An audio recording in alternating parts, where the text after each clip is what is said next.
Been doing this for a long time. Media and fans, they like to attach a storyline to these fights, and everyone keeps pointing to, your fight against him on The Ultimate Fighter. And Kai was in here, and he's like, that was 9 years ago. I didn't know how to cut weight then. I'm in a different camp now.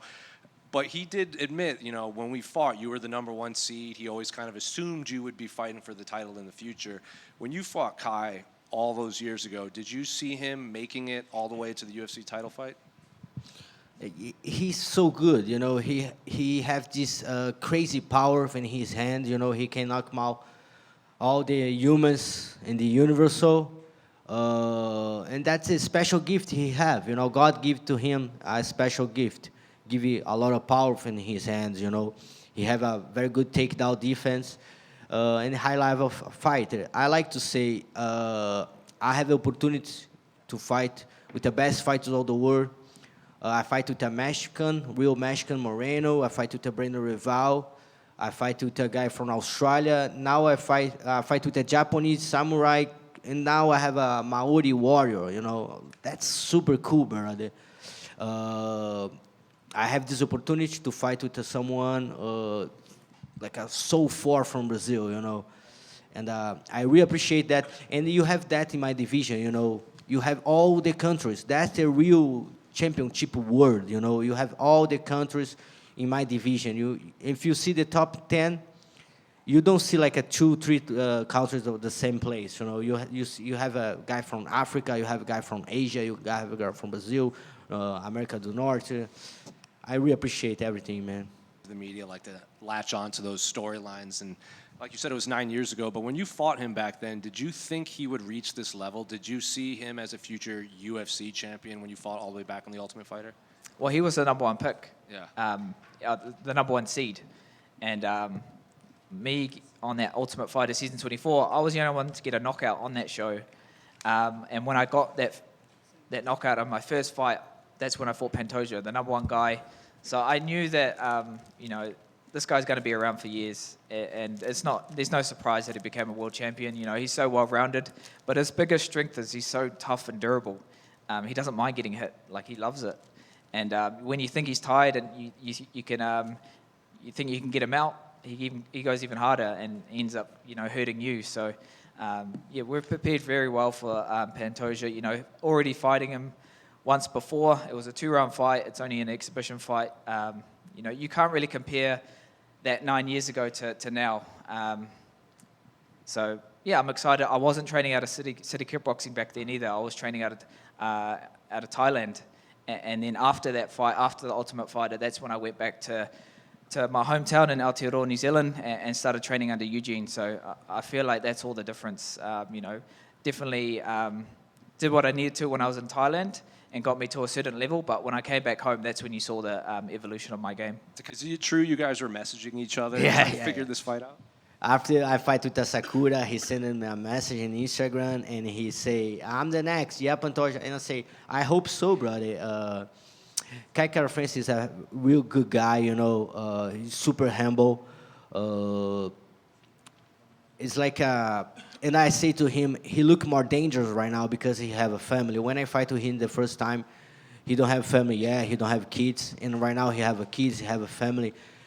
And that's making him more dangerous, And I know that because I have my family to fight. I have my family to feed, And that's good advice for myself, I know when the octagon's locked, Kai Kara-France don't fight for just him anymore, He fight for his family. Kind of go off of that, you've been in these big camps before, but a lot of your teammates have also been fighting around the same time, and maybe your coach have to split time and everything. So I guess what's camp been like now that it seems like all the focus can be on you to prepare for an undisputed title fight?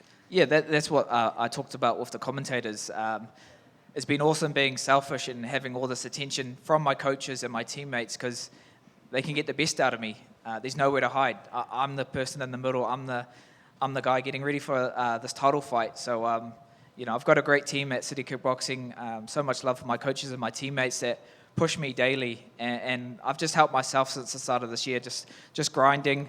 I coach a rugby league team for wrestling, and they had a game here in Vegas earlier this year. And I didn't come because I knew I've got my own belt to win. And I just wanted to give my best chance. and that was just grinding. That's why I feel like well prepared for this. I put myself in every bad position. I've had to fight my way out of it. And this dream, I've been fighting for 15 years now professionally. When I first made my debut, I was 17, and now I'm 32, coming into my prime. And I'm coming into my career best. So with all that experience, the highs and the lows, the setbacks, the learning curves, I'm still here fighting, and I clawed my way back to a title shot. So I'm excited for the challenge. Nothing but respect to Pantoja, but I'm not leaving Vegas without that belt. And then just last one for me. What do you make of, I know you're not looking past Kai, but there's like the flyweight division is kind of on fire right now. Like Kyoji's coming back. Brandon just had the big win. Josh Van is fighting on back-to-back pay-per-views. So what do you just make of your division and what lies ahead of you after Saturday? I'm super excited with that. People say, hey, you need to move on to bantamweight. No way, man. We have so entertainment fights here. Josh Van, that's crazy. I say the guy is like he grabbed the gold ticket from the Willy Wonka fabric, he had the ticket, man. That's super crazy. If he passed for a rival, he's the next on the line, and of course you have Kyoji, you have some good names. Manel Cap's there. I feel bad to Manel Cap. All the time he close to the belt, something happened.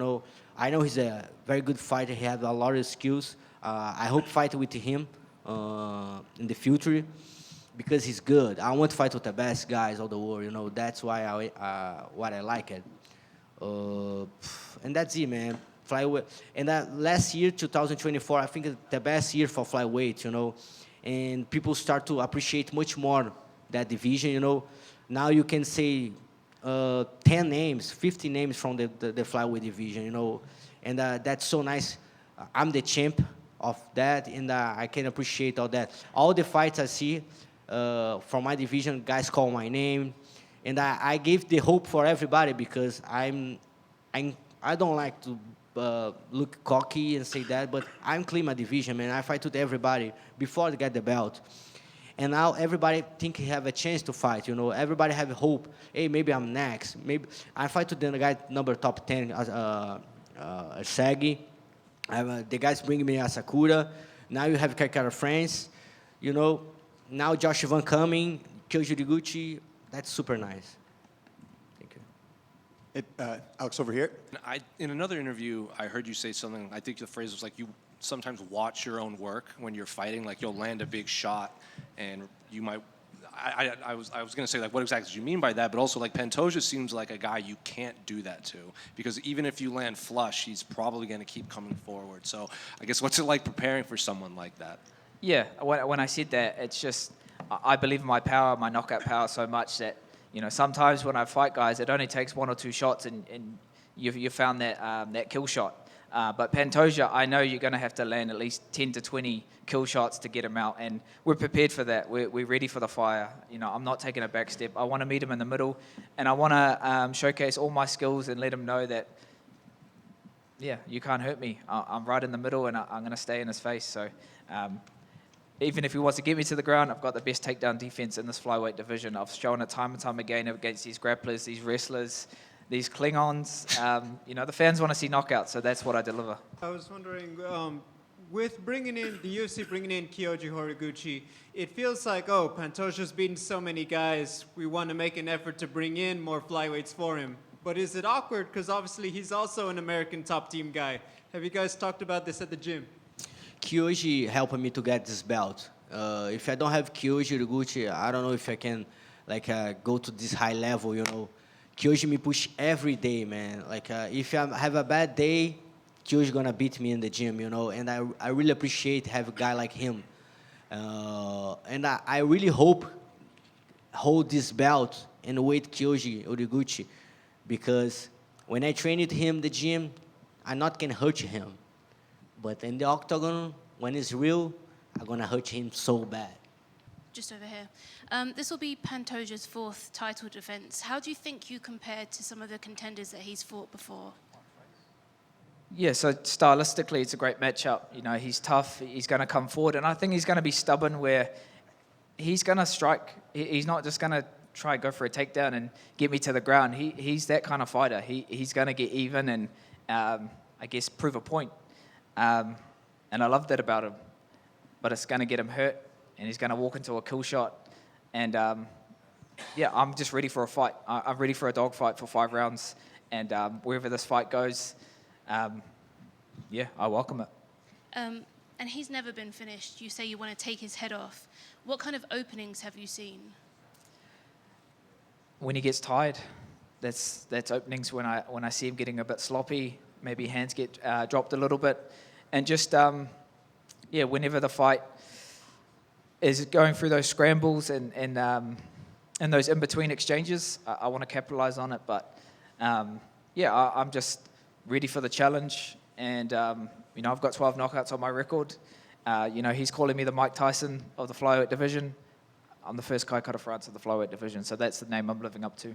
Longtime teammate and friend of Israel Adesanya, going into the Hall of Fame for his war with Kelvin Gastelum. Can you go back? Do you remember what it was like as his friend and teammate watching that battle play out, and obviously went into the history books as one of the most epic middleweight fights of all time? Yeah, it's been awesome, you know, seeing Izzy's career blossom and the legend that he is, one of the GOATs in the UFC and in the sport. Privileged and honored to be, you know, a friend of his, and yeah, just see everything that goes into being a world champion. You know, there's so much hard work that goes into it. So when he fought Gaslam, I remember watching it and just being proud. You know, I knew that he wasn't walking away he wasn't leaving without that belt, and you know, Kelvin Gaslam's a warrior in himself, and yeah, for those guys to just leave it in the ring and in the octagon and give the fans one of the best fights ever. Yeah, it just cemented Izzy's legacy as one of the best, and yeah, just proud of him.